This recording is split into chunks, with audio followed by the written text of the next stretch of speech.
Bonjour et bienvenue dans cette conférence offerte sur la maladie d'être femme.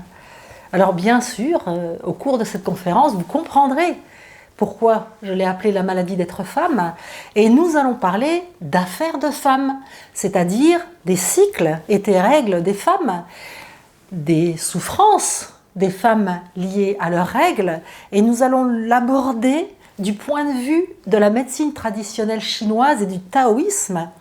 Vous allez comprendre des secrets, de véritables secrets que je vais vous délivrer, toujours de médecine chinoise traditionnelle et de taoïsme.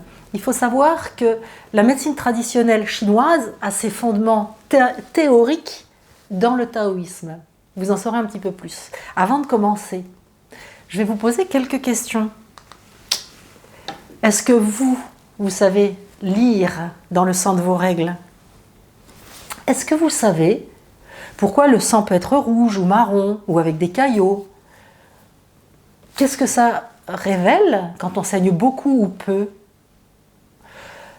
Quand on a des cycles longs, de 36-38 jours, ou des cycles courts de 21-22 jours, qu'est-ce que ça veut dire?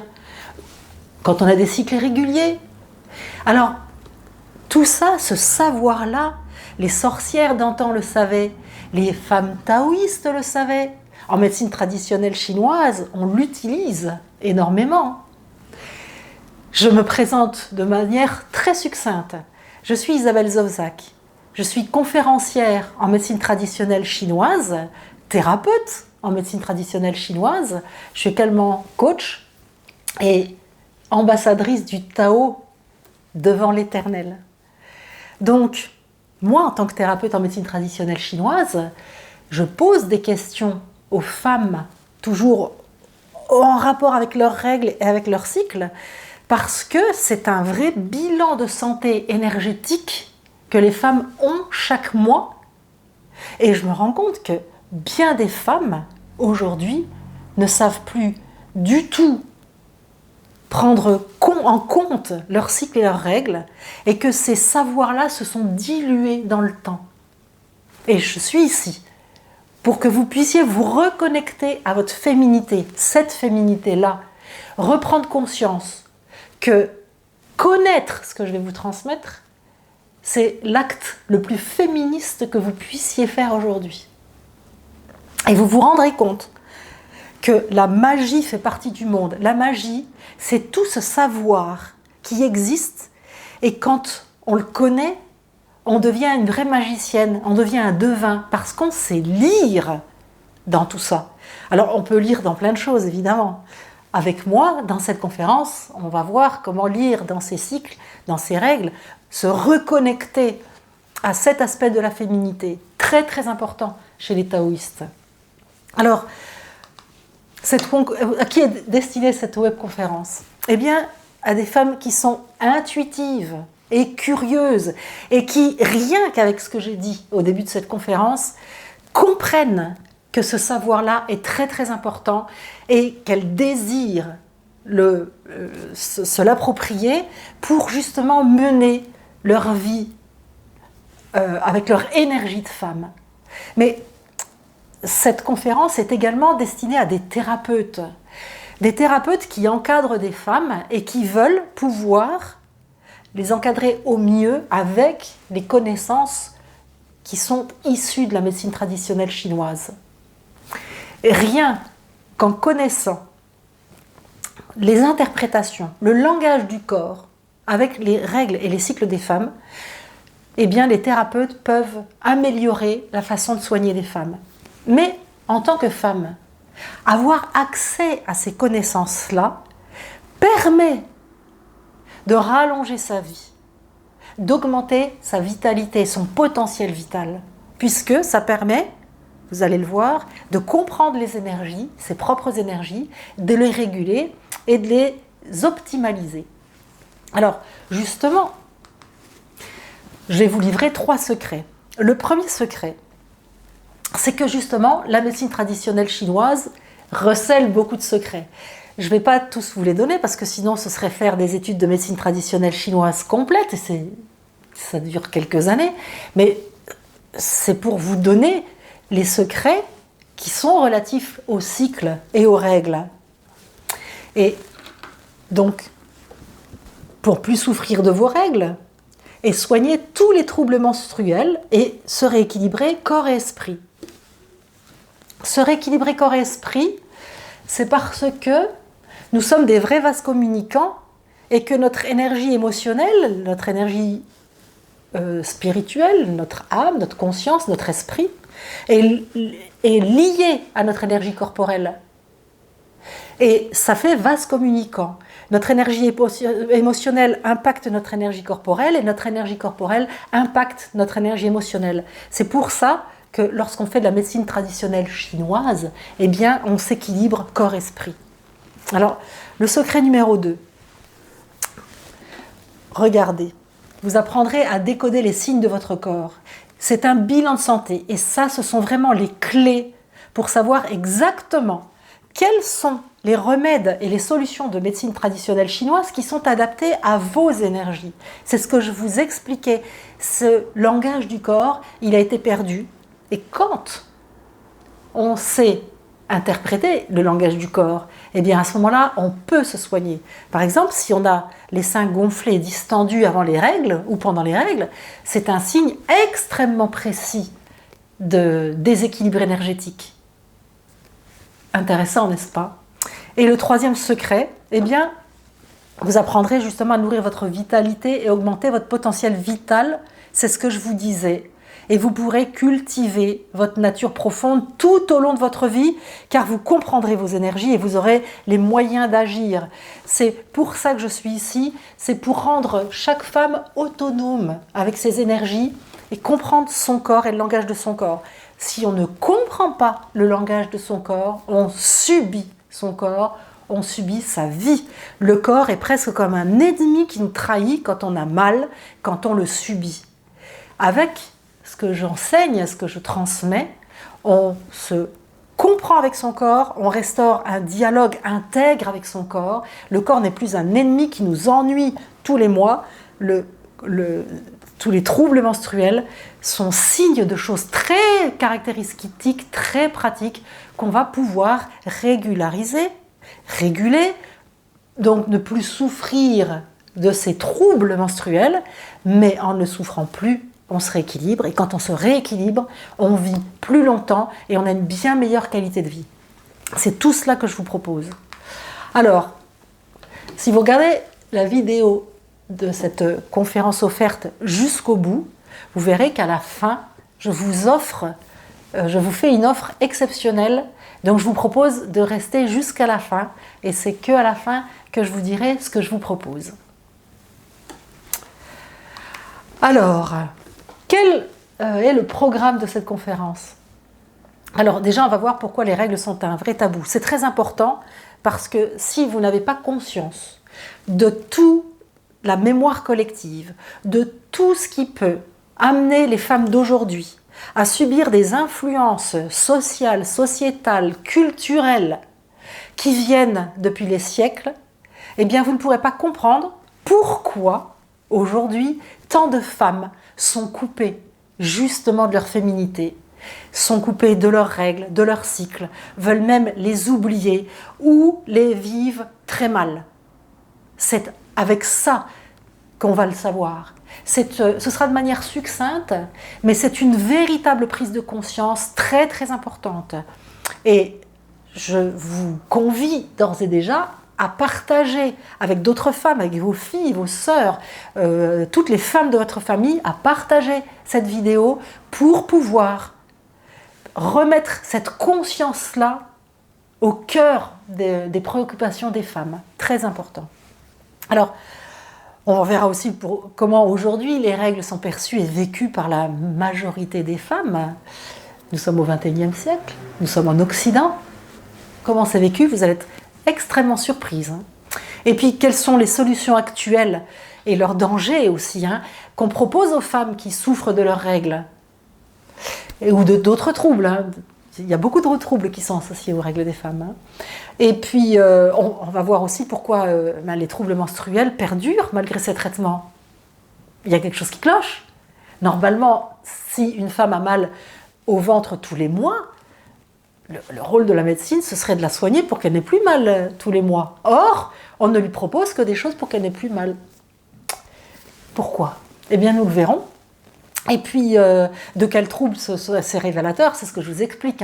Grâce à la médecine chinoise, ce qui nous intéresse, c'est pas simplement de calmer la douleur, c'est de comprendre pourquoi il y a douleur et comment on va réguler les énergies pour éradiquer les troubles menstruels. C'est ça la vraie médecine de la santé, c'est éviter que ça revienne. Et puis, je vous donnerai la solution pour ne plus jamais souffrir de la maladie d'être femme. C'est pour ça que nous sommes ici. Alors, on y va.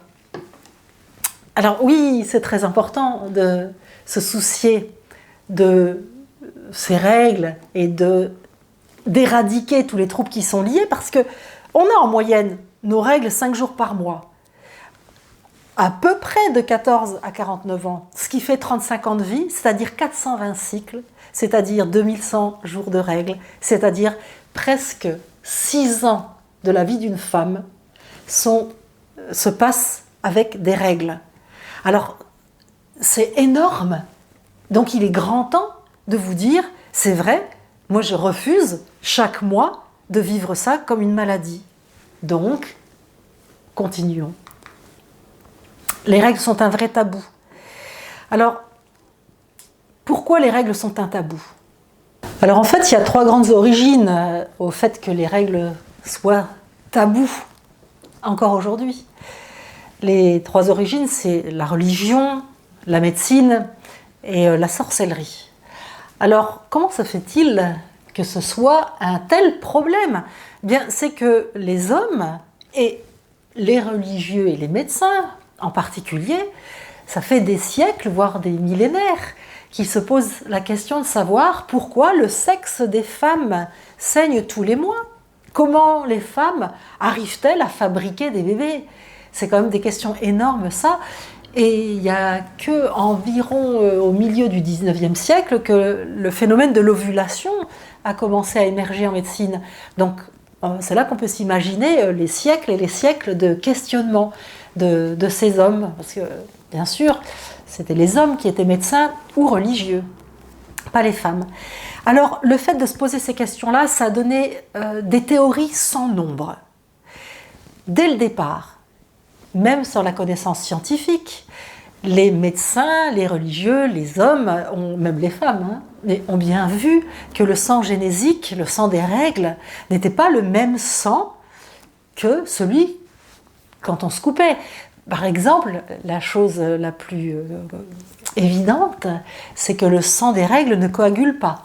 Alors que quand on se coupe, ce sang-là coagule. Donc tout ça questionnait les médecins et les religieux qui se mêlaient beaucoup qui ne les regardaient pas, peut-on dire. Mais en fait, les religieux s'y intéressaient par le phénomène de la naissance, de la fabrication des êtres humains. Alors les médecins ont oscillé pendant des siècles entre soit le fait que les femmes saignaient, c'était une épuration de la femme, c'est-à-dire que la femme fabriquait des toxines constamment, et que grâce aux règles, eh bien, toutes ces toxines-là pouvaient s'évacuer, donc les règles étaient une espèce d'épuration de la femme. Alors, du coup, ils se posaient des questions. Alors la puberté, la grossesse, la ménopause, les femmes ne sont plus épurées, donc elles peuvent devenir folles, hystériques.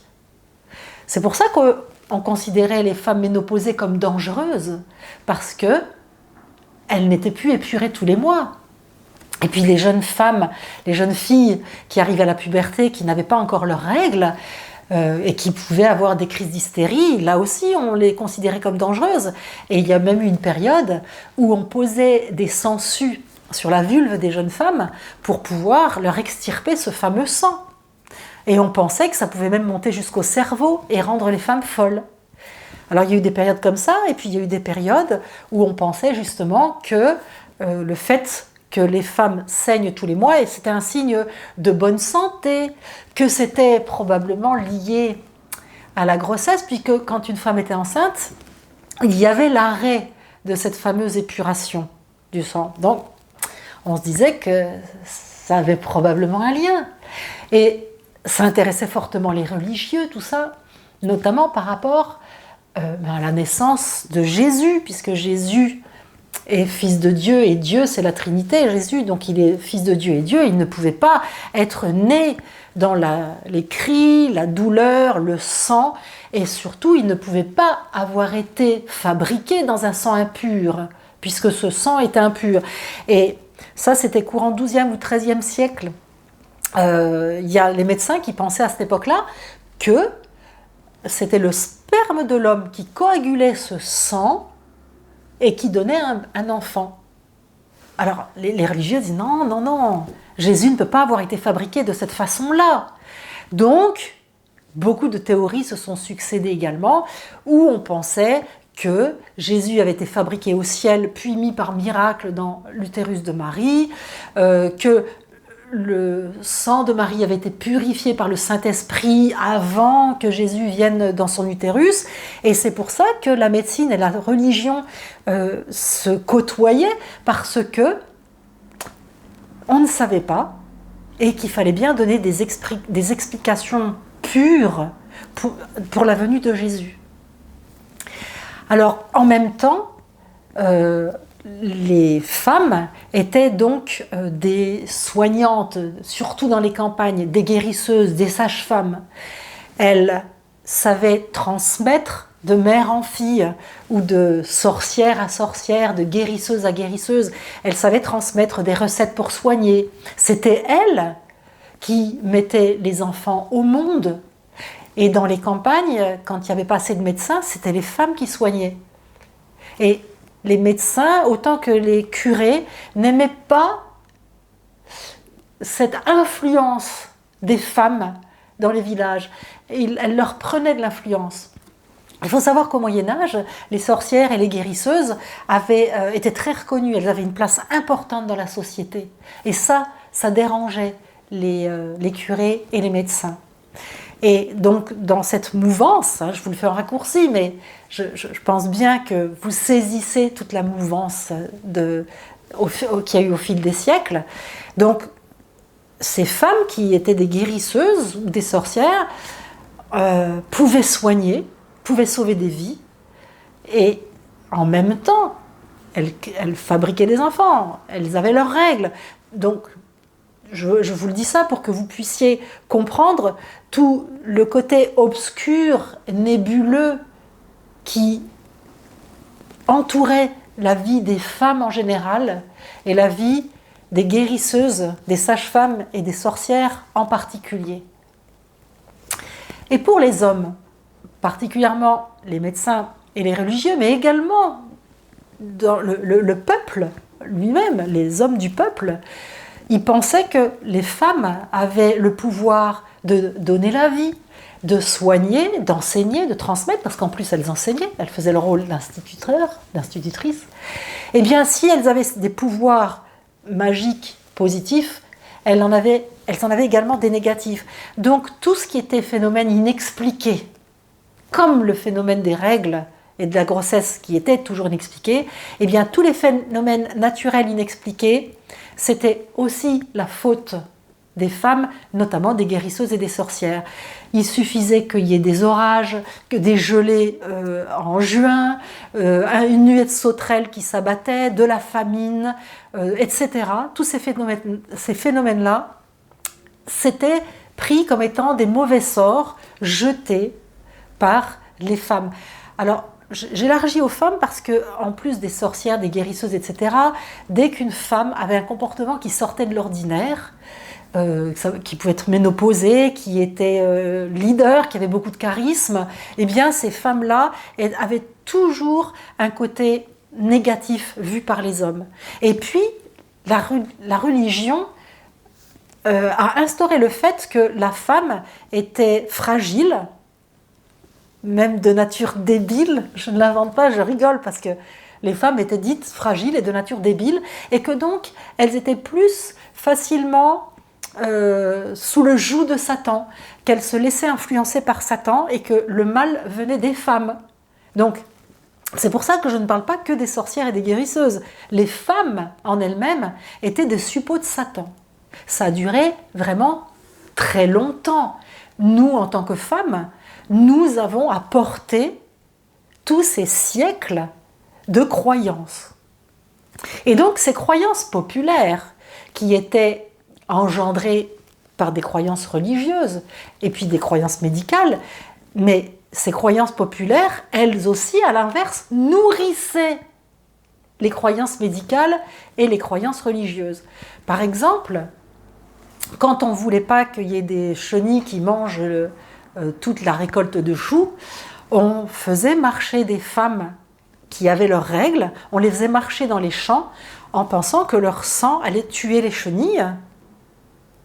Et on pensait également que quand une femme avait ses règles, il ne fallait pas qu'elle aille dans les saloirs, par exemple, parce qu'elle faisait pourrir la viande.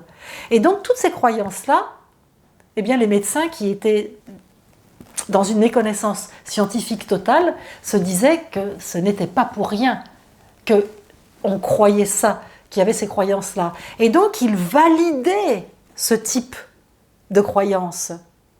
Ça a été très loin, parce qu'en 1920, donc il y a un siècle seulement, donc il y avait la théorie, voilà, la théorie des ménotoxines. C'est un médecin qui avait offert des fleurs à une jeune fille qui avait ses règles, et le lendemain, les fleurs étaient fanées, et il a eu l'intuition, ce monsieur, ce médecin, que c'était des toxines qui étaient émises par cette jeune fille qui avait ses règles. Donc, il a à plusieurs reprises mis des fleurs en contact avec des femmes qui avaient des règles, et les fleurs fanaient, et il pensait que c'était à cause des femmes. Donc, il avait élaboré toute une théorie sur les ménotoxines, 1920. Il ne s'était pas dit que peut-être les fleurs n'étaient pas assez fraîches. Mais donc, on voit que pendant des siècles, eh bien, les croyances populaires, médicales, religieuses se nourrissaient les unes des autres pour entretenir un fantasme autour de la femme, de ses cycles et de ses règles, mais des fantasmes toujours négatifs.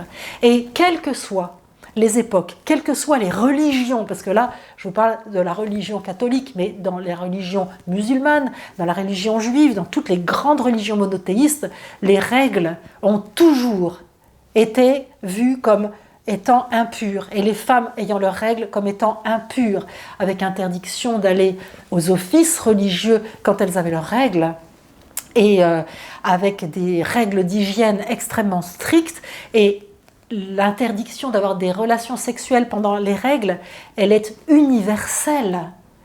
Mais parce que ce sang-là était impur, mais c'est parce qu'on disait aux hommes qu'ils risquaient d'attraper des maladies en pénétrant une femme qui avait ses règles, donc ce sang impur. C'était pour protéger les hommes.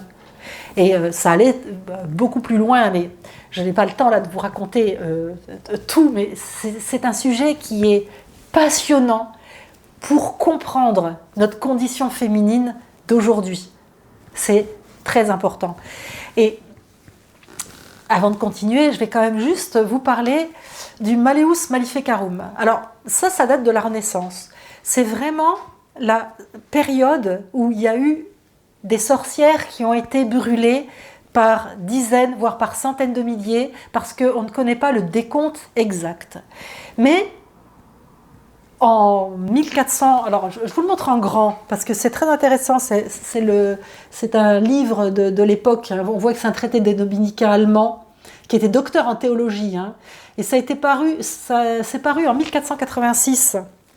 Alors, pourquoi ce livre a fait autant de dégâts et pourquoi je vous en parle? Alors déjà parce que je trouve ça passionnant et parce que cette chasse aux sorcières qui a eu lieu à la Renaissance est liée à l'invention de l'imprimerie. En fait, cet ouvrage-là avait été commandé par le pape Innocent VII qui voulait mettre à plat les histoires de sorcières. Il voulait que les hommes et les religieux en particulier puissent reconnaître à certains signes des sorcières, puissent savoir comment il fallait les juger et comment les éradiquer, en fait, parce que les sorcières étaient une menace. Et comme l'imprimerie est arrivé à cette époque-là, ce livre a été imprimé à plusieurs milliers d'exemplaires, puis réédité, et il est paru, il a été distribué dans toute l'Europe. Donc, toutes ces histoires de sorcières, comment on les reconnaissait, comment il fallait les juger, comment il fallait les éradiquer, les tuer, tout ça, ça s'est répandu dans toute l'Europe, et il y a eu une espèce de frénésie de chasse aux sorcières.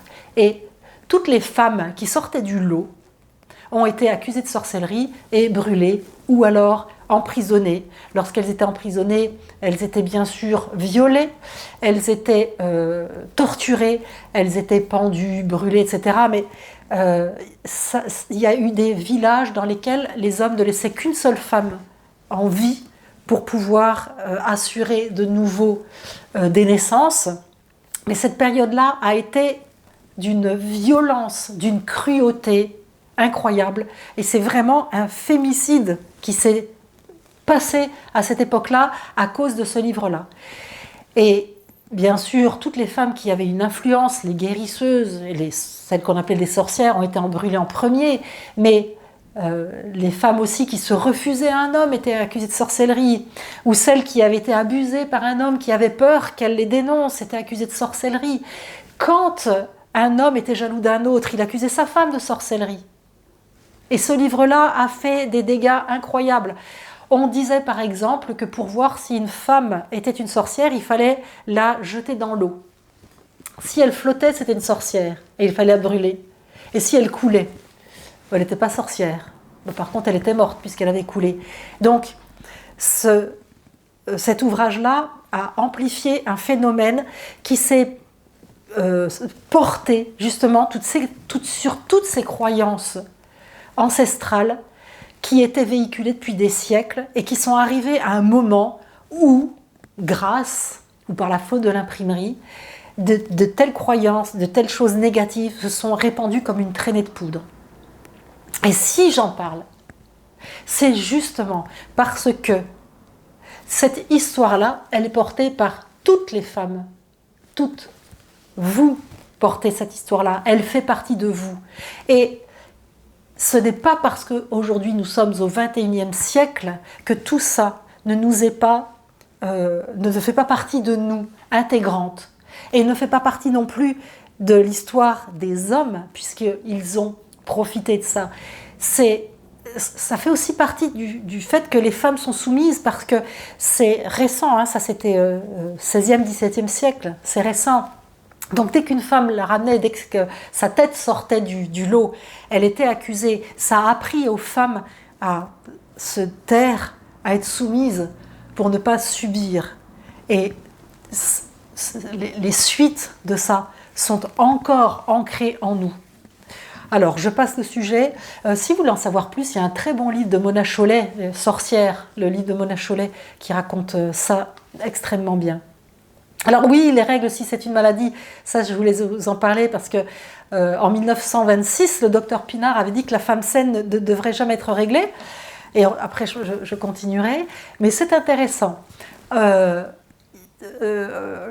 docteur et tous ceux qui suivaient cette théorie-là disaient justement que une femme devait enchaîner les grossesses de la puberté à la ménopause. Et que donc une femme qui n'était pas enceinte de manière successive, eh bien elle était malade et c'est pour ça qu'elle saignait, parce qu'elle était malade. Si elle était saine, elle devait pouvoir avoir des enfants. Sinon, son ventre était considéré comme un cimetière où elle ne pouvait pas avoir d'enfants.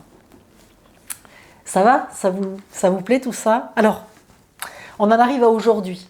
Mais avant aujourd'hui, je vous le redis, c'est bien pour ça qu'il fallait comprendre tout ce qui a été dans notre passé. Alors là, je vous le mets en gros plan pour que vous puissiez voir. C'est le magazine Biba d'août 2017 qui a fait une enquête pour savoir ce que les hommes pensaient des règles. Ça, c'est donc aujourd'hui. Alors, si vous voulez en savoir plus, moi je vous propose de mettre sur pause et d'agrandir votre écran pour lire les résultats de cette enquête. Mais donc, il y a des phrases telles que « ça me frustre, ça me répugne, ça me perturbe, ça me dégoûte ». C'est ce genre de ça me fout la honte, ça me saoule. C'est ce genre de réflexion qu'on a encore aujourd'hui de la part des hommes, parce que les règles, comme je vous le disais, sont toujours tabous. Et c'est donc quelque chose à prendre en compte. Et je vous ai aussi mis un sondage qui a été fait en 2019, c'est-à-dire on ne peut plus qu'aujourd'hui. Alors là, vous allez voir, hein, je vais vous défiler plusieurs choses qui sont très intéressantes et actuelles. Donc ce sondage-là, qui est paru dans lesglorieuses.fr, dit que 92% des sondés annoncent que leurs règles les ont déjà empêchés d'aller en cours ou de faire du sport, d'entreprendre des activités sociales, et que 98% des sondés se sont déjà retrouvés en pénurie de protection à l'école. Alors ça, c'est un sondage qui avait été fait en Écosse. Alors on a un autre sondage là. Vous pourrez voir ce absentéisme on the earning gap avec mon bel accent anglais, qui apprend que les femmes sont moins rémunérées que les hommes en raison de leur cycle menstruel qui perturbe leur vie professionnelle. Alors, dans ce sondage, on s'était rendu compte que les femmes étaient absentes seulement 1 jour et demi par an, soit 0,7% de leur temps de travail. C'est ridicule, n'est-ce pas, hein? Et que ça engendre un écart de salaire de 14%. Donc on voit le rapport, en fait, hein, là aussi vous pourrez faire stop et voir l'entièreté de ce sondage, mais c'est incroyable. Alors là, il y a aussi un autre sondage sur le congé menstruel, une bonne idée ou un piège. En fait, il y a beaucoup de pays qui accordent des congés aux femmes quand elles ont leurs règles. Donc notamment, c'est beaucoup des députées italiennes qui veulent en ce moment instaurer cet arrêt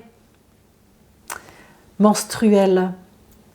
Parce que on pense que 60 et 90% des femmes souffrent de leur cycle menstruel, hein, et ce qui entraîne 13 à 51% d'absentéisme dans les écoles et 5 à 15% d'absentéisme au travail.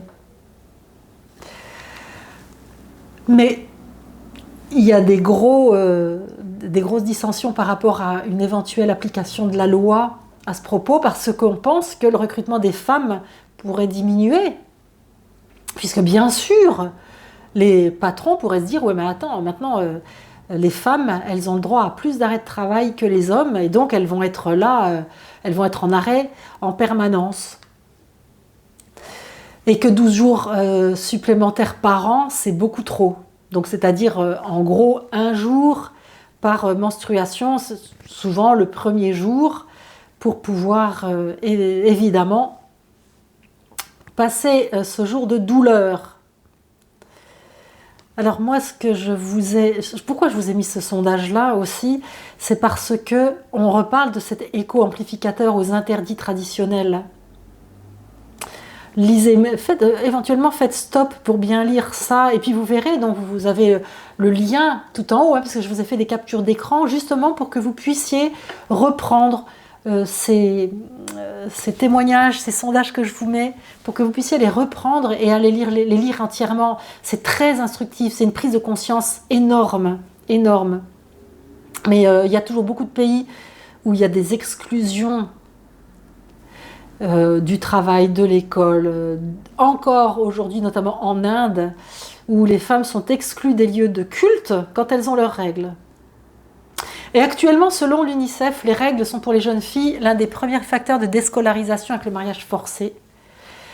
Et quel que soit le pays, quelles que soient les interdictions, les femmes pâtissent de l'ignorance qui entoure les menstruations. Synonyme de honte, de rejet et d'impureté, c'est toujours là. Alors depuis 2014 seulement, il y a une journée mondiale des menstruations, hein, qui arrive chaque 28 mai. Et c'est pour savoir comment aujourd'hui, au XXIe siècle, démystifier les règles, rendre l'accès à l'eau plus simple et les toilettes adaptées, alors partout dans le monde, hein, mais aussi sur les lieux de travail en Occident, hein, même en France et dans les écoles, et comment briser le tabou pour que chaque personne puisse parler librement des menstruations. Et ça, c'est très très important. J'y pense parce qu'en ce moment, il y a une campagne de marques de protection périodique en France. Pour l'instant, c'est la marque Always, je la cite, osons citer les marques, qui va distribuer je ne sais plus combien de centaines de milliers ou même peut-être de millions de protections périodiques aux jeunes femmes de France, parce qu'il y a encore énormément de jeunes femmes qui n'ont pas accès à des protections périodiques et qui ne vont pas à l'école, pas simplement parce qu'elles ont mal au ventre le premier jour des règles, mais parce qu'elles n'ont pas accès aux protections périodiques. On est au XXIe siècle. C'est une réalité. Et si ça se trouve, vous n'avez aucun problème d'accès aux protections périodiques, mais c'est important en tant que femme d'être consciente de ce que vivent les femmes par rapport à leurs règles. C'est très important. Alors ça, c'était une prise de conscience que je voulais vous faire prendre pour vous reconnecter à ce combat féministe. Pour moi, c'est un combat féministe, cette conscience-là, pour faire évoluer les mentalités, c'est-à-dire évoluer l'humanité. Mais on va en revenir à ce qui vous intéresse probablement de façon beaucoup plus proche, c'est-à-dire les troubles liés aux règles. Pourquoi on a des troubles de l'humeur, pourquoi on a les seins douloureux, pourquoi on a mal au ventre, pourquoi on peut être fatigué. Ça, ce sont des troubles qui sont liés aux règles. Et ce qui est dingue et grave, à mon sens, c'est que beaucoup de femmes pensent que c'est inéluctable. Et là aussi, ça vient de tout ce passé que je vous expliquais, qui nous fait croire, encore aujourd'hui, même si c'est très sous-jacent, qu'avoir ces règles, c'est une maladie. On ne le dit plus comme ça, mais on l'a tellement trimballé que c'est tellement ancré dans la tête des femmes que, on le subit. La plupart des femmes subissent cela, ou en silence, parce qu'elles ont un niveau de conscience qui leur font dire que se soigner avec des médicaments chimiques, c'est peut-être pas le top, mais elles ont l'impression que c'est comme ça. C'est une punition. C'est la religion qui dit, c'est une punition des femmes. Tu enfanteras dans la douleur. Tu auras des douleurs tous les mois avec tes règles. Ça, c'est ancré dans notre tête. C'est grave, on y viendra après, c'est grave. Mais être une femme, c'est pas une maladie. Les règles, c'est pas des maladies. Et il n'y a rien, c'est pas écrit en lettres de feu dans le ciel que on doit subir et la fermer. Alors, quelles sont les solutions qu'on propose aux femmes aujourd'hui ? Bien sûr, la pilule. La pilule contraceptive, c'est la première solution qu'on propose aux femmes. Et aujourd'hui, il y a 7 effets secondaires avérés et reconnus liés à la pilule. Diminution de la libido. Ça, c'est le plus important. Parce que la pilule fait baisser le taux de testostérone. Et la testostérone, c'est une hormone yang, c'est-à-dire une hormone mâle, mais c'est l'hormone de la libido. Donc quand on prend la pilule, le premier problème, c'est une diminution de la libido. Des nausées, les seins douloureux, des maux de tête, prise de poids, troubles de l'humeur et spotting, c'est-à-dire des saignements entre les règles. Alors dites-moi voir, quel est l'intérêt de prendre une pilule contraceptive pour enlever des problèmes de troubles menstruels ? Je le dis parce qu'il y a beaucoup de jeunes filles qui ont des douleurs de règles et à qui on va donner la pilule pour, soi-disant, leur arrêter leurs troubles menstruels. Donc, quand on voit les effets secondaires, pourquoi aller prendre la pilule ? Alors, je fais, avant de continuer, un point extrêmement important. Il faut savoir que quand on prend la pilule contraceptive, les saignements qu'on peut avoir ne sont pas des règles. Pour avoir des règles, il faut ovuler. Or, avec la pilule, on n'ovule pas. On a ce qu'on appelle, dans le milieu médical, c'est pas moi qui l'invente, ça crée des hémorragies privatives. C'est-à-dire que la pilule peut une femme qui ingère une pilule ingère jusqu'à 30 fois la dose d'hormones que son corps fabrique naturellement. Et quand on prive le corps de ce taux d'hormones extrêmement élevé, eh bien, ça va créer une hémorragie au niveau de l'utérus. Donc, ce ne sont pas des règles, ce sont des hémorragies privatives. Et les inventeurs de la pilule ont laissé au démarrage cette apparence de règles pour que les femmes acceptent de prendre la pilule et ne se posent pas de questions à se dire « mais attends, j'ai plus mes règles, est-ce que c'est normal ?» Parce que quand même, malgré tous les fantasmes et croyances populaires dont on a parlé, les femmes ont une intuition féminine et se doutent bien que si les femmes ont des règles tous les mois de la puberté à la ménopause, depuis que l'humanité est humanité et depuis que les femmes sont femmes, c'est bien pour quelque chose et c'est signe de bonne santé. Et je vous l'affirme, c'est signe de bonne santé. On y viendra après. Mais donc, pour ne pas se mettre à dos l'Église et les femmes, les inventeurs donc c'est Roch et Pincius, ces inventeurs-là, dans les milieux du XXe siècle, ils ont dit on va laisser une apparence de règles aux femmes pour qu'elles puissent accepter de prendre la pilule et au fur et à mesure des avancées, on leur supprimera de plus en plus les règles. Pourquoi les supprimer, me direz-vous? Vous avez encore 3 secondes pour réfléchir. Je vous le donne en 1000. Et je sais que quelque part c'est pas drôle et pourtant je souris tellement... La nature humaine peut aller jusque dans des endroits tellement dingues que ça me fait rire. Je trouve ça drôle, finalement. Eh bien, les médecins, la pharmacie, les hormones de synthèse, les lobbies pharmaceutiques ont pour but une meilleure productivité de la femme. Oui, ben oui. Vous avez vu ce que je vous ai dit avant, hein? Les femmes viennent moins au travail avec les douleurs des règles, etc. Donc, si elles n'ont plus de règles, plus de douleurs, meilleure productivité. Et une autre aussi, c'est une sexualité possible tous les jours du mois. Parce que, dans la tête des hommes, il y a encore ce problème d'impureté, de sang impur.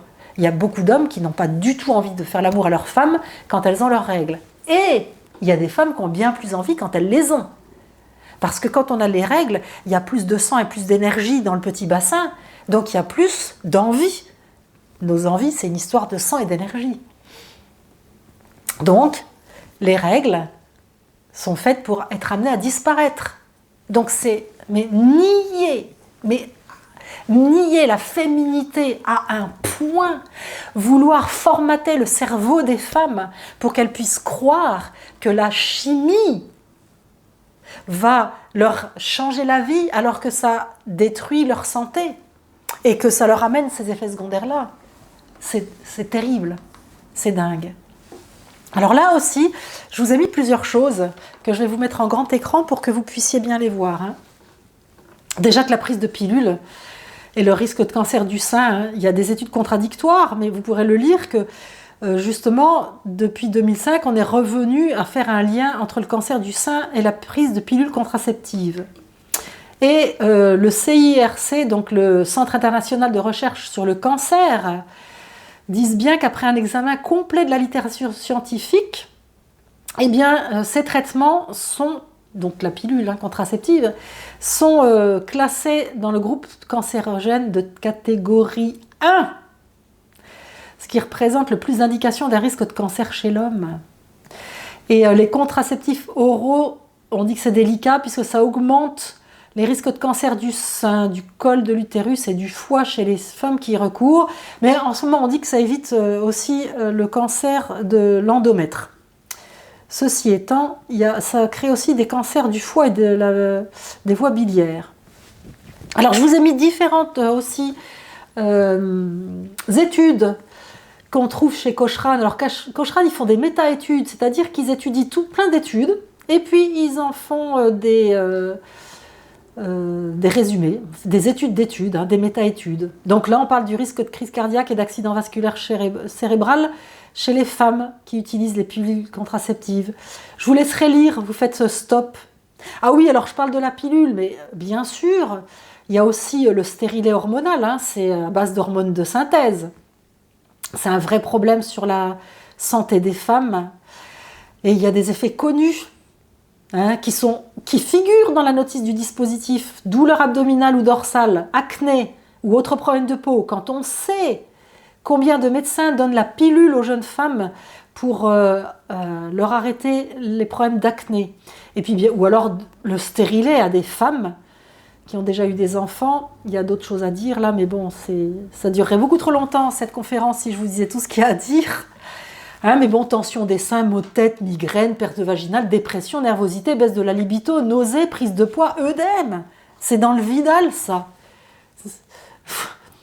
Alors, ce que je voulais vous dire aussi, on parle des perturbateurs endocriniens. Donc là aussi, je vous laisse un grand écran pour que vous puissiez voir tout ce qu'on accuse d'être des perturbateurs endocriniens, que ce soit les vernis à ongles, les jouets en plastique, les textiles, les cosmétiques, les lingettes de toilette, des produits détergents, des tickets de caisse, enfin, vous regarderez tout ça, perturbateurs endocriniens. Alors c'est quoi un perturbateur endocrinien? C'est une substance ou un mélange exogène, hein, je vous ai repris vraiment la définition, hein, qui possède des propriétés susceptibles d'induire une perturbation endocrinienne dans un organisme intact.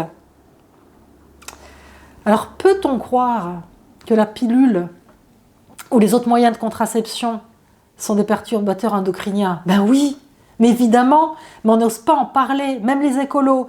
Alors si vous voulez en savoir plus sur le sujet, il y a Sabrina Debusca qui a fait un livre, c'est une journaliste indépendante, et elle a fait un livre qui s'appelle « J'arrête la pilule », qui est vraiment une enquête à charge terrible. Et là aussi, parlez-en à vos filles, à vos sœurs, et puis voyez vous-même, et éventuellement offrez ce livre aux femmes pour qu'elles prennent conscience. Faites tourner cette conférence aux femmes aussi, hein. Alors même dans l'Obs, c'est apparu, hein. Oui, la pilule est un perturbateur endocrinien. Et ce qui est terrible, si vous avez un tant soit peu une conscience écolo, c'est que maintenant, toutes ces hormones de synthèse qu'on prend par la pilule, le stérilet, par les traitements hormonaux substitutifs aussi au moment de la ménopause, eh bien, il y a une grande partie qui passe dans les urines, qui vont dans les eaux usées, et on a un problème maintenant de féminisation des poissons. Alors, on tire la sonnette d'alarme pour dire les poissons se féminisent. On tire aussi la sonnette d'alarme pour les hommes en disant attention, les hommes qui boivent l'eau du robinet ont trop d'oestrogène et de progestérone, comment ça les influe au niveau des cancers de la prostate ou autres, au niveau de leur production de spermatozoïdes. Il y a vraiment des recherches actuelles qui se font là-dessus. Il n'y a aucune alerte qui est donnée aux femmes pour leur dire mesdames, vous ingérez des perturbateurs endocriniens à haute dose. On tire la sonnette d'alarme pour les poissons et les hommes. Et on continue à prescrire la pilule pour les femmes. Alors, là aussi, je vous ai mis cet article avec le professeur Ragage, qui est un professeur de la Lorraine. C'est mon pays, la Lorraine. Alors, vous verrez, là aussi, en faisant pause, en agrandissant, vous pourrez aller voir toutes ces sources que je mets à votre disposition. Eh bien, il parle de l'endométriose, c'est un spécialiste de l'endométriose, et il dit qu'il est persuadé, d'après ses études, que les problèmes d'endométriose qui explosent aujourd'hui sont dus aux perturbateurs endocriniens. Notamment à des femmes qui ont subi les perturbateurs endocriniens dans le ventre de leur mère. Mères qui ont pris évidemment la pilule également, hein, parce que la pilule, ça a surtout explosé après 68. Donc les générations de femmes chez qui l'épidémie d'endométriose explose, ce sont des femmes qui sont des bébés de femmes qui prenaient la pilule. Donc tout ça, c'est extrêmement important à le comprendre parce que les solutions que la médecine propose aux femmes pour plus souffrir des troubles des règles, c'est en priorité la pilule. Donc on a vu que la pilule crée des problèmes qui sont exactement les mêmes pour les troubles menstruels que quand on n'a pas la pilule. Et là aussi, c'est terrible, mais les laboratoires pharmaceutiques ont laissé ces problèmes-là pour pouvoir vendre aux femmes des traitements contre les maux et les troubles des règles. Règles qui n'en sont pas, puisque ce sont des hémorragies privatives. Je vous laisse réfléchir sur le sujet. Cette conférence est peut-être un petit peu longue, regardez-la en plusieurs fois, mais cette prise de conscience est tellement importante que je lance l'alerte et que je vous propose à vous aussi de lancer l'alerte. Alors, est-ce qu'il y a des autres solutions? Positivons. Alors, les huiles essentielles, l'homéopathie, les plantes, là, ce sont des solutions naturelles. Alors, bien sûr qu'il y a des huiles essentielles qui aident, qui sont antispasmodiques. Par exemple, l'hélicryse italienne, l'immortelle, d'en mettre une goutte entre le nombril et le pubis, c'est antispasmodique. L'homéopathie, là aussi, il y a des traitements homéopathiques qui aident à ne pas avoir de troubles. Des plantes en tisane, en décoction, oui, il y en a. Mais on peut aussi donner donc les AINES, les anti-inflammatoires non stéroïdiens, ou des antalgiques. Donc là aussi, il y a de la chimie pour ne pas souffrir, ne pas avoir mal, ne pas avoir ces problèmes liés aux règles. Je fais une pause là, parce que ça alors en fait, je ne sais plus trop quand est-ce que je voulais vous l'amener dans la conférence, si c'était tout de suite ou plus tard, mais même si je le redis plus tard, c'est déjà maintenant. Le problème, c'est que oui, ça soigne la douleur, on a mal au ventre, on a des nausées, on a mal au sein, on est irritable, ou on fait des insomnies, que sais-je. Alors, on met un couvercle sur le problème, mais ça ne le résout pas. Parce que tous les mois, ça revient quand même. Donc on continue à ancrer dans la tête des femmes que c'est normal, que les règles, c'est une maladie. Quand tous les mois, tu auras mal, tu souffriras. On continue à porter sur notre dos des siècles de croyances. Et on donne une pilule ou une plante ou une goutte d'huile essentielle pour que ce mois-ci, ça se passe moins bien, mais on se dit, ça reviendra le mois prochain. Et donc ça continue tout ça à ancrer ce genre de croyances dans la tête des femmes.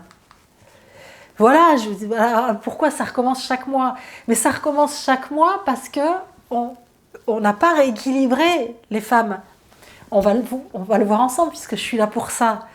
La médecine chinoise, elle décode le langage du corps. S'il y a douleur, s'il y a les seins qui gonflent, si on ne dort pas, si on a des nausées pendant ces règles, si on a de la diarrhée, de la constipation, si on gonfle. Mais ça, ce sont des signes d'énergie qui sont lumineux quand on les connaît. Quand on gonfle, les jambes qui gonflent. Moi, par exemple, je suis ménopausée, mais quand j'avais mes règles, j'avais, avant de connaître la médecine chinoise, une sensation de gonflement à l'intérieur des cuisses. Si j'avais fait une radio, un scanner, une IRM, tous les examens du monde, il n'y avait rien. Et même, il y a des gynécos ou des médecins qui se disent « encore une nana qui se plaint ». Ils ne comprennent pas, ils ne sont pas à l'écoute, c'est encore dans sa tête, une hystérique. Ça aussi, ça vient de ces siècles et siècles de croyances, une hystérique. Mais pourtant, moi, je les sentais à l'intérieur de mes cuisses qui gonflaient. Ah oui, à l'intérieur des cuisses, il y a le méridien de la rate, le méridien du foie, le méridien des reins qui passe. Donc, si l'énergie circule mal dans ces méridiens, ça gonfle. Ah oui, je vous amène petit à petit à vous dire, mais oui, si ça gonfle, qu'il n'y a rien, on fait des radios de sang, on ne voit rien, mais ça gonfle, on le sent. Il y a de l'énergie. L'énergie, ça fait gonfler. Quand on a le ventre qui gonfle, on fait des radios, il n'y a rien. Non, il n'y a pas de masse, il n'y a pas de tumeur, il n'y a rien, le ventre est gonflé. C'est qu'il y a de l'énergie qui est bloquée dans l'abdomen. Votre corps vous parle, le corps parle. Mais On ne sait plus tout ça. La médecine aussi a complètement coupé les gens de leur corps. Les femmes maintenant subissent leur corps. J'ai mal au sein, j'ai mal pendant mes règles, etc. Elles ne savent pas ce qui se passe. Vous ne savez pas ce qui se passe. Et bien quand on ne sait pas ce qui se passe, on subit son corps. C'est un étranger, c'est un ennemi, il nous trahit. Normalement, le corps, il obéit à la tête. Il doit les bosser tous les jours du mois. Il doit nous obéir, nous emmener. En Occident, on dit qu'il faut se connecter à son corps, il faut lui parler. On lui envoie des petits papillons, des sourires, de l'amour. C'est bien, mais est-ce qu'on sait l'écouter? Est-ce qu'on sait interpréter les langages du corps? Quel dialogue, vous avez avec votre corps? Est-ce que vous savez tout ce que ça veut dire? C'est pour ça que ça recommence chaque mois, parce que toutes les solutions qu'on vous propose, c'est de mettre un couvercle sur vos douleurs, mais ce n'est pas de vous dire qu'est-ce que votre corps vous raconte, qu'est-ce que ça veut dire, qu'est-ce que vous pouvez faire toute seule comme une grande, parce que bon sang, on n'est pas des imbéciles. Nous sommes tous intelligents, nous sommes toutes intelligentes, nous avons un cerveau. La seule chose, c'est qu'il faut nous expliquer. Et quand on a expliqué, c'est bon, on comprend. Je continue. Alors, ça c'est juste pour que vous puissiez voir, parce que je vous en ai déjà parlé, mais c'est cette notion de santé holistique, de médecine chinoise, où on voit que le physique, l'émotionnel, le spirituel, l'énergétique, l'environnement social et écologique, comme c'est noté sur ce magnifique homme de Mencius, eh bien tout ça, ça fait partie de la médecine chinoise. Notre environnement nous nourrit, que ce soit l'air que nous respirons, les aliments que nous mangeons, le vent, le chaud, le froid, les émotions qui passent.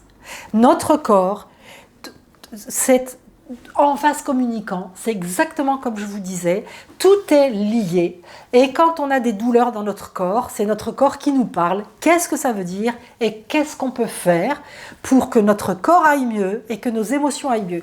Je vous donne un exemple. Quand vous avez mal au ventre ou mal à la tête avec vos règles, quand vous avez vos règles, est-ce que vous avez envie d'aller faire la nouba, la fête, etc.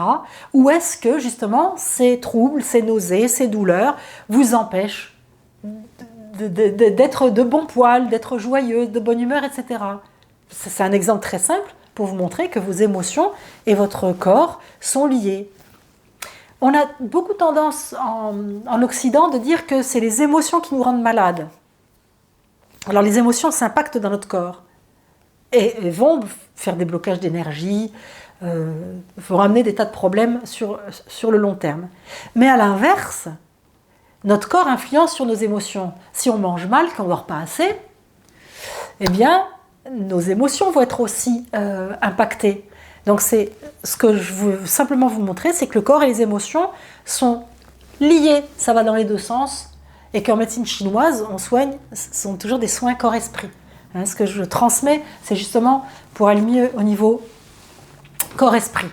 Et donc, ce que je vous explique avec la médecine chinoise, et que vous avez compris maintenant, c'est que les troubles menstruels sont révélateurs de déséquilibre énergétique, et que quand on rééquilibre ces énergies, eh bien, on n'en souffre plus, on rallonge sa vie et on améliore sa vitalité et sa qualité de vie. C'est en cela que la médecine chinoise est une médecine de prévention santé. C'est parce que, en décodant le langage du corps, j'ai les seins gonflés, j'ai des nausées, j'ai des maux de tête, j'ai la diarrhée, j'ai de la constipation, je saigne beaucoup, je saigne pas beaucoup, j'ai des cycles réguliers, irréguliers, tout ça, c'est un bilan de santé que votre corps vous offre en cadeau tous les mois. C'est un cadeau qui est faite aux femmes tous les mois, en sachant lire tout ça, interpréter. On voit ce qu'il y a de déséquilibré derrière. Donc on le rééquilibre. Donc comme on est équilibré, on est en pleine santé. Donc on ne souffre plus des troubles menstruels, ou si on en souffre de nouveau, c'est qu'on sait qu'on s'est de nouveau déséquilibré parce qu'il y a la vie, il y a le stress quotidien, on a mangé trop vite, trop mal, en faisant ses mails en même temps, on n'a pas dormi assez, etc. Donc du coup, redéséquilibre, hop, le corps nous parle, on l'écoute, on se rééquilibre. Et ça, c'est la médecine traditionnelle chinoise, la médecine de la santé, la médecine qui permet de se rééquilibrer. Et c'est une médecine qui est faite pour les femmes qui sont intelligentes, intuitives et curieuses et qui se rendent compte que justement, avec ces connaissances-là, elles vont pouvoir avoir une vie longue avec un potentiel vital. Parce que quand on est équilibré, on a une énergie, une joie, on se sent bien, on n'a pas d'anxiété, pas d'insomnie, tout se régule et pas simplement les règles. Les règles, c'est le moyen de vous réguler. Mais il n'y a pas que vos règles qui vont être régulées, c'est toute votre vie, toute votre santé. Alors, oui, je me présente un petit peu plus pour que vous puissiez voir tout ce que je vais vous apporter. Donc, je suis Isabelle Zovzak. Je suis diplômée du Centre international de médecine chinoise. Vous voyez même ma date de naissance, là, je suis née le 29 mai 61. Donc ça, ce sont mes diplômes.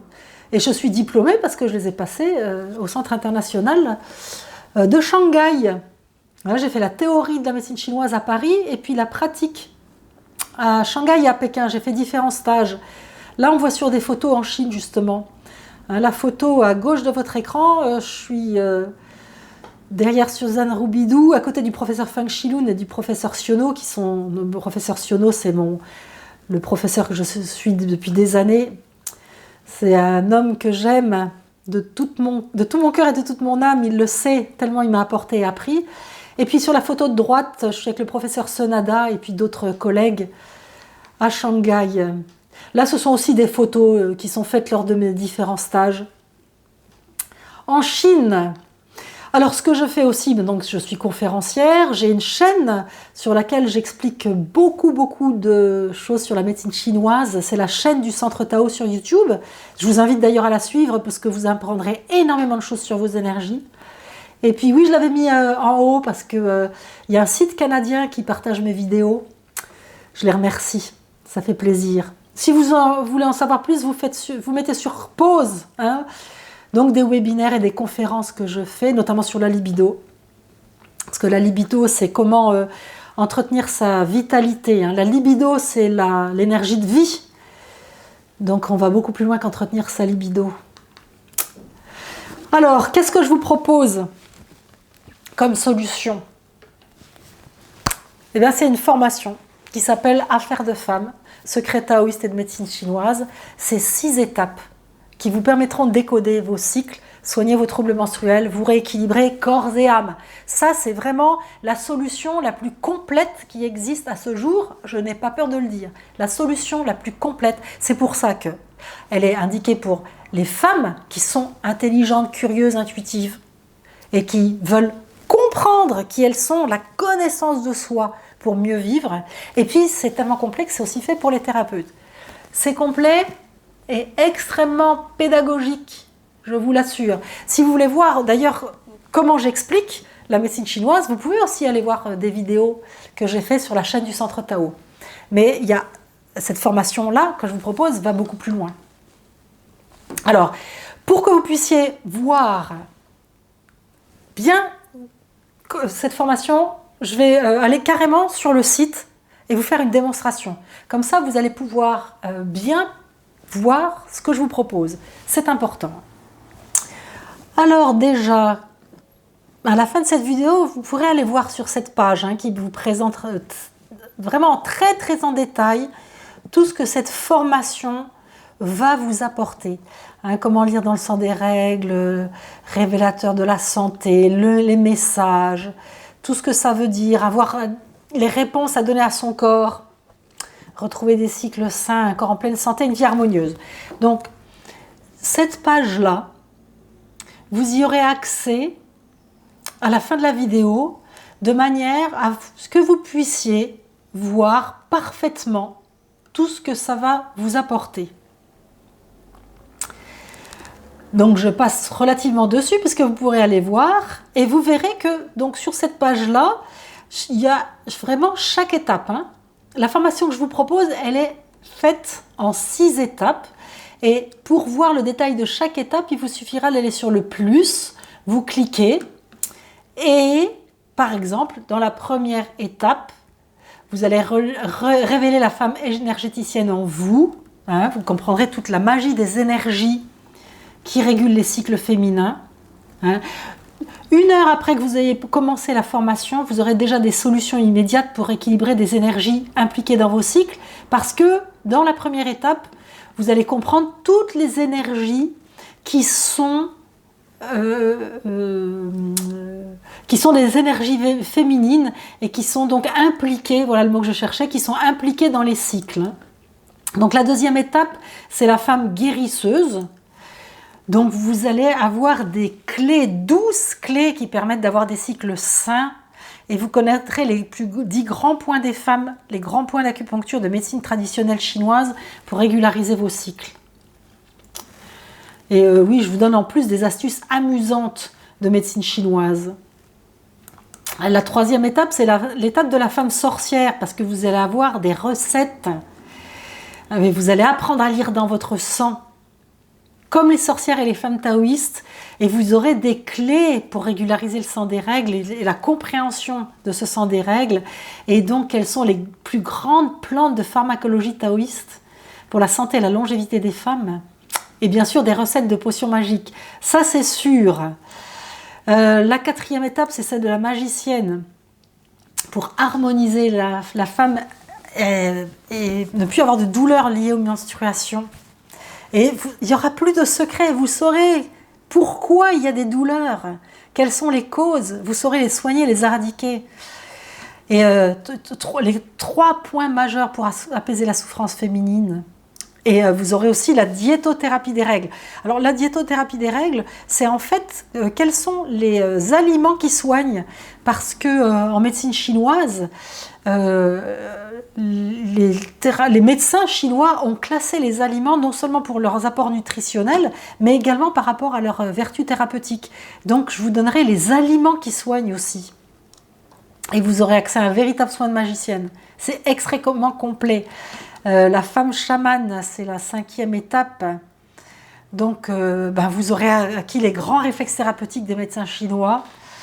Et puis, vous saurez adapter les réponses et les solutions aux affaires de femmes. Et vous aurez 9 clés supplémentaires pour soigner des autres grands maux de femmes liés à leurs règles.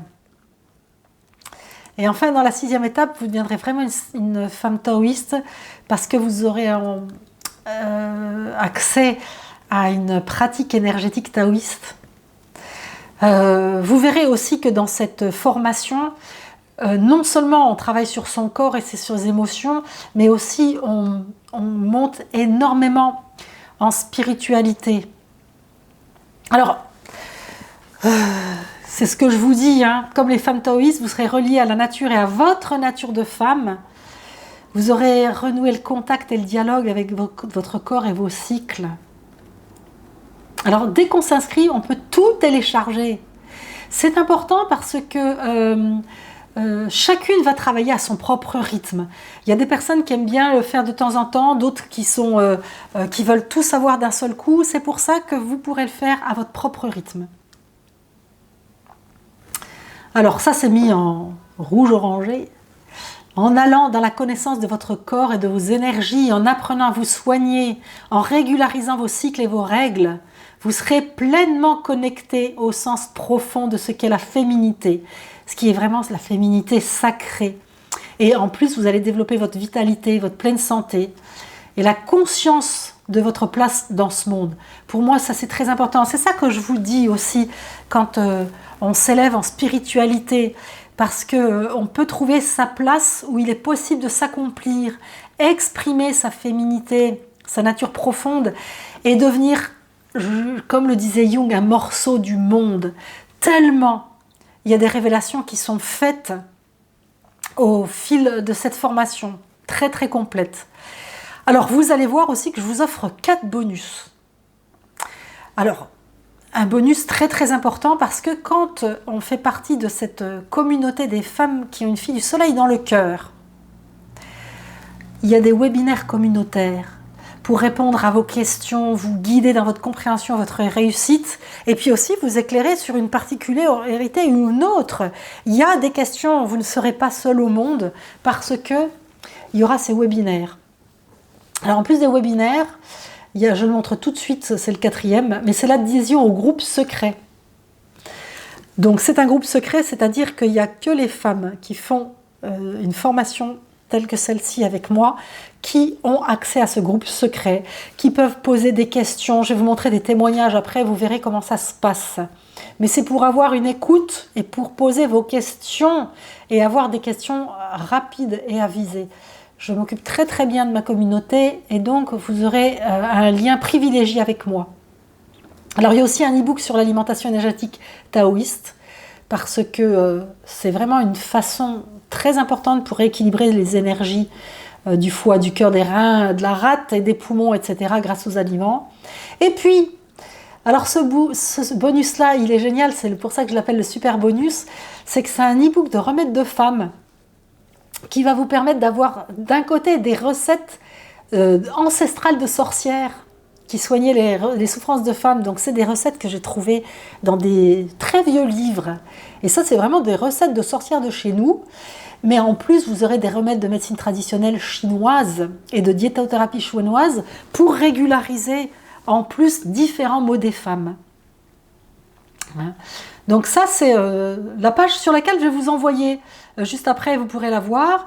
Je vais également vous montrer comment est présentée la formation. Comme ça, vous aurez une vision très très précise de ce que je vous propose. Alors maintenant, on est dans la formation. Avant, c'était vraiment la page sur laquelle je vais vous envoyer pour que vous puissiez encore avoir plus d'informations au besoin. Et là, ça se présentera comme ça, la formation. Donc, il y a le mode d'emploi. Je ne vais pas vous le dire. Voilà, c'est le mode d'emploi, puisque je vais vous le montrer là. Donc, on peut télécharger les bonus. Alors, une fois qu'on fait partie de ce groupe, on se tutoie. Vous saurez bien. Alors, voilà comment se présente le programme. Chaque étape, on clique sur le plus et puis sont expliqués ce qu'il va y avoir et on fait accéder à la leçon. Et quand on accède à la leçon, eh bien, voilà, on voit, tu vas être initié à la magie des énergies qui régulent les cycles féminins. Ça, c'est très important. Et donc, on a la vidéo. Et sur le côté, on a les étapes suivantes. Alors, dans cette leçon-là, il n'y a rien à télécharger. On passe à la leçon suivante, à l'étape numéro 2. Donc, l'étape numéro 2, c'est pour... Alors, l'étape numéro 1, c'est comprendre les énergies qui régulent les cycles des femmes. L'étape numéro 2, c'est comprendre ces cycles. Comment les régulariser, les cycles, d'accord? Avec également les vidéos à chaque fois pour les différentes causes possibles, les points à régulariser. Il y a des points d'énergie à chaque fois pour régulariser les différentes déséquilibres des cycles, pour avoir des cycles normaux. Et puis ensuite, il y a un automassage ou un massage à prodiguer. En bas, on peut télécharger à chaque fois les PDF des PowerPoint des leçons. Ok, on va le voir, voilà les PDF ici, ok. Et puis, on peut également télécharger, par exemple, dans ce module-là, tous les signes et les symptômes des différents déséquilibres liés aux règles, ce qui permet en fait de pouvoir s'y retrouver. Alors bien sûr, ça va avec les vidéos. Alors, ensuite, l'étape suivante, c'est la sorcière. Ah, la sorcière, là, on apprend à lire dans le sang. Vraiment, c'est l'étape qui apprend à lire dans le sang et bien sûr à régulariser la couleur du sang, la signification de tout ce que ça veut dire, si on saigne trop, avec chaque fois les solutions, là du moins en termes de points à faire en acupression pour régulariser tous ces problèmes de sang, donc les comprendre, savoir les causes, et puis après, quelles sont les grandes plantes pour régulariser les cycles et les règles, comment les utiliser. Et puis un truc chinois, elle a aussi des recettes et le PDF à télécharger. Alors quand on passe à l'étape d'après, la magicienne, dans l'étape de la magicienne, là on voit la douleur. Alors là il n'y a plus aucun secret, les douleurs des règles. comment ça se fait, si on a les seins gonflés, des caillots, si on a froid, si on a des sensations de brûlure ou si on a de la fatigue. Comprendre les douleurs, comprendre des signes accompagnateurs, avec les 3 grands points majeurs, et puis toute la diétothérapie des règles, les recettes, et un rituel de soins avec une puissance énergétique très intense. Donc là également, les différentes vidéos à chaque fois, les recettes à télécharger, le PDF, c'est extrêmement simple et clair. Quand on passe à l'étape de la chamane, qu'est-ce qu'on voit? Oui, les grands autres maux, l'irritabilité, les maux de tête, les diarrhées, les œdèmes, les seins gonflés. Tout comprendre de cette irritabilité, c'est passionnant, ça, pour voir au niveau énergétique ce qui se passe. Et les maux de tête, les seins douloureux, à chaque fois, les possibilités, les solutions pour ne plus souffrir de ces problèmes. Et des recettes encore pour traiter d'autres maux liés aux règles. Donc vraiment plus de problèmes, que des solutions. Et la dernière étape, c'est celle de la taoïste avec la pratique énergétique du Qigong taoïste.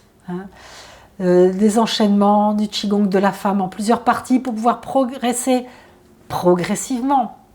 Donc voilà, de façon très très claire, comment se présente cette formation avec en plus, bien sûr, les bonus que vous pouvez télécharger. Et donc voilà, vous avez vraiment bien vu comment se déroule la formation, tout ce à quoi ça vous donne droit, et grâce à la médecine traditionnelle chinoise. Alors je vais quand même vous expliquer en quoi la médecine chinoise est très performante, parce que je sais qu'en Occident, on a souvent tendance à dire que c'est une médecine ésotérique. Et ceux qui disent que c'est une médecine ésotérique ne la connaissent pas, ne la pratiquent pas, parce que la médecine chinoise est une médecine extrêmement pragmatique, une médecine de santé qui prévient donc les maladies, qui permet au corps de se rééquilibrer avant de tomber malade, mais également une médecine qui soigne les maladies. Je vous ai préparé différents documents pour vous montrer et vous prouver ce que je vous avance. Donc déjà que l'OMS va reconnaître la médecine traditionnelle chinoise, ça c'est donc la reconnaissance suprême, vous en conviendrez. Alors là, je vous ai mis différents petits articles qui vous montrent, voilà, à droite de votre écran, qu'il y a 25 universités de médecine traditionnelle chinoise, 3966 hôpitaux de médecine chinoise, 500 000 médecins traditionnels, bien sûr 2000 ans d'histoire, et qu'en Espagne, voilà, à Barcelone, s'ouvre le plus grand hôpital de médecine traditionnelle chinoise d'Europe. Et puis aussi, je peux vous dire qu'il y a maintenant des consultations de médecine chinoise qui s'ouvrent dans différents hôpitaux de France. On n'a encore pas d'hôpital spécifique de médecine chinoise, mais il y a différents hôpitaux de médecine chinoise, différents hôpitaux de médecine conventionnelle qui s'ouvrent à des consultations de médecine chinoise. Et il y a aussi des facultés de médecine qui proposent des cursus de spécialisation en médecine chinoise pour les médecins conventionnels. Pour vous dire qu'il y a de plus en plus de reconnaissance de cette médecine-là. Et puis le professeur Tu Youyou a eu un prix Nobel de médecine grâce à la médecine chinoise avec une plante qui soigne le paludisme, et ses travaux ont été récompensés par un prix Nobel. Donc vous voyez que c'est une médecine qui n'est pas du tout ésotérique, mais vraiment une médecine de terrain. Alors je vous ai sorti également différents documents. Celui-ci émane du CHU de Rouen. Donc sur ce site, d'ailleurs le CHU de Rouen a fait beaucoup d'innovations dans beaucoup de domaines, mais là il parle des plantes médicinales chinoises dans le traitement de l'hypothyroïdie, pour traiter les infections des voies urinaires récurrentes chez les femmes. Et on voit que ça vient donc des sites Cochrane. C'est pour cela que je vous ai également sorti différents articles. Alors Cochrane, je vous l'ai déjà dit, c'est, je crois du moins, c'est un site qui fait des méta-études, donc des études d'études. Ils rassemblent plein d'études et puis ils en font des analyses. Et donc là, ils font beaucoup de méta-études sur des plantes médecine chinoise, donc pour le cholestérol, l'endométriose, les risques de fausses couches. Si vous voulez en savoir plus, vous pouvez mettre pause, relever les articles et puis aller voir, parce qu'il y en a beaucoup d'autres, hein, mais plein. Là, en fait, c'est une thèse d'un docteur en pharmacie qui a passé sa thèse en France. Et comme il est d'origine chinoise, il a fait sa thèse là-dessus.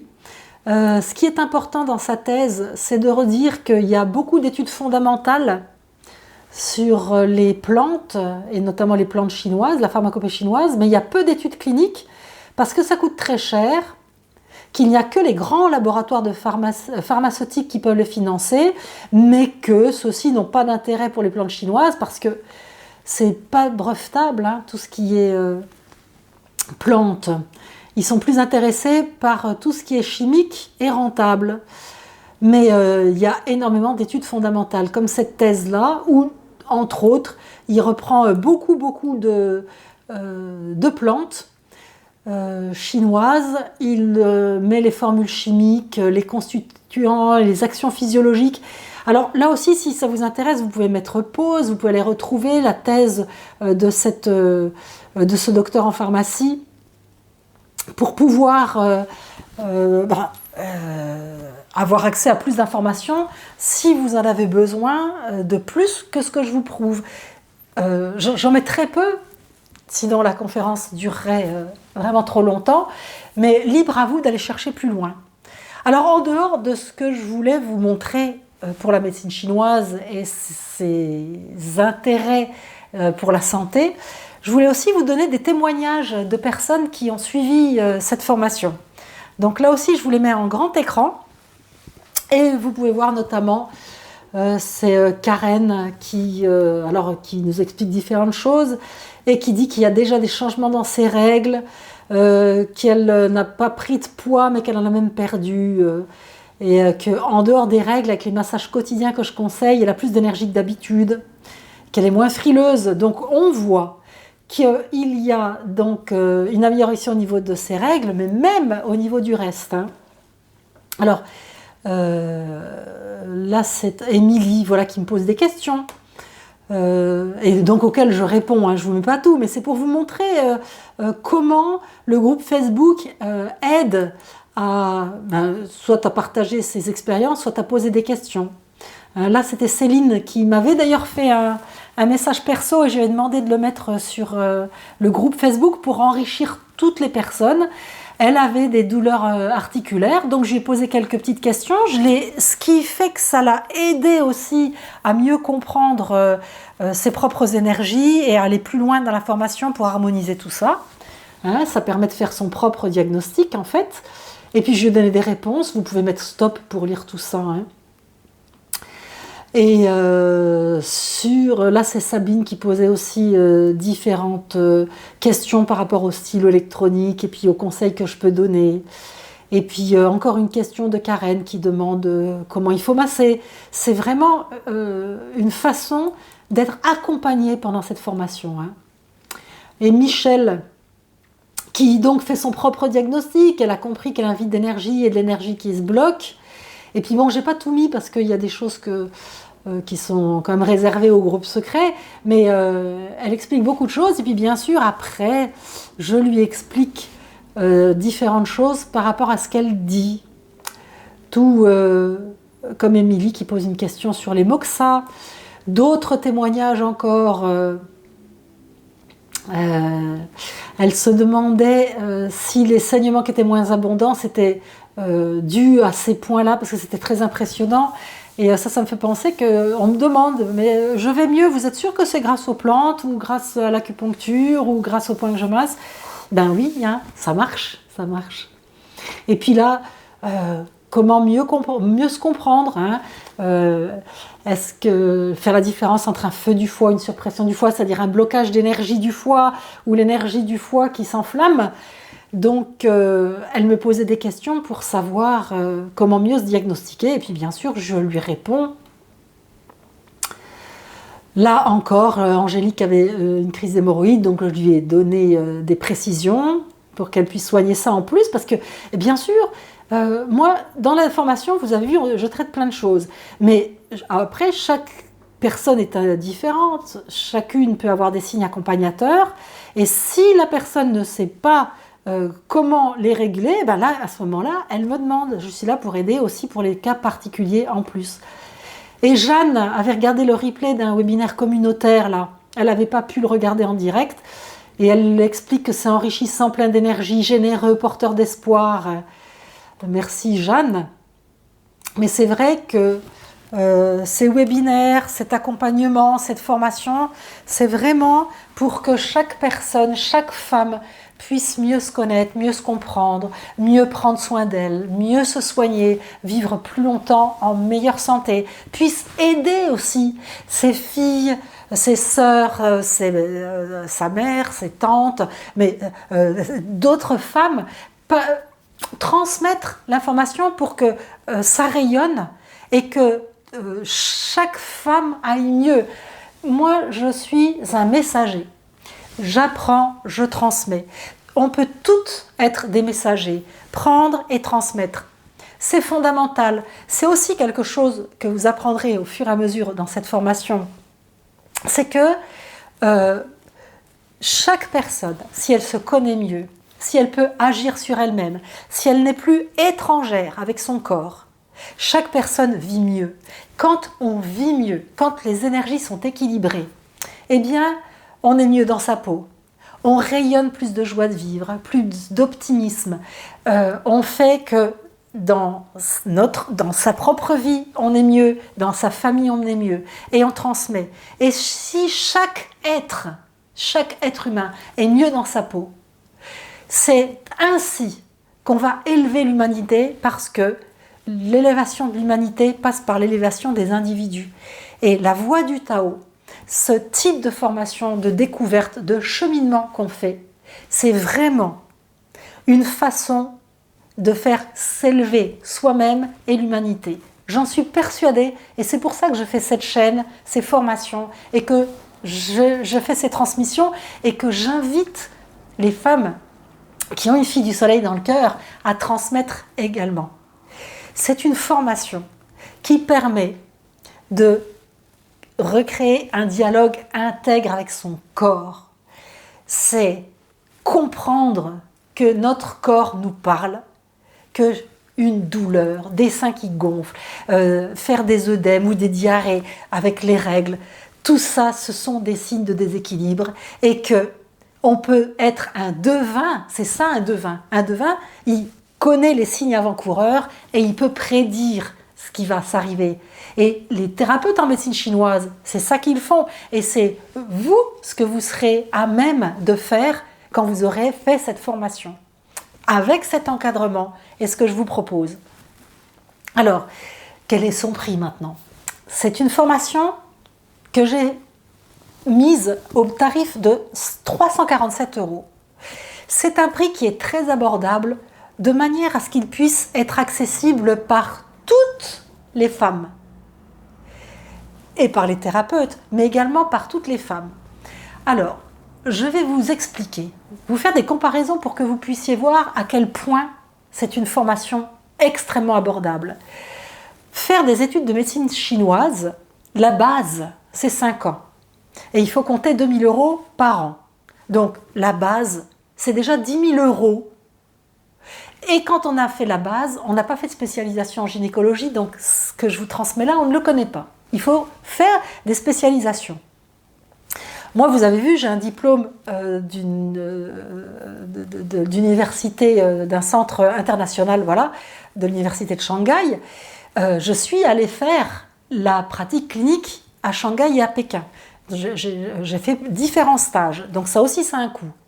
J'ai acheté je ne sais pas combien de livres, j'ai une bibliothèque énorme de médecine chinoise. Je continue à être étudiante. J'ai calculé que tout ce que j'ai investi pour l'instant en médecine chinoise m'était revenu à plus de 50 000 € d'investissement, d'études, de livres, de déplacements, de voyages, de stages, de voyages en Chine.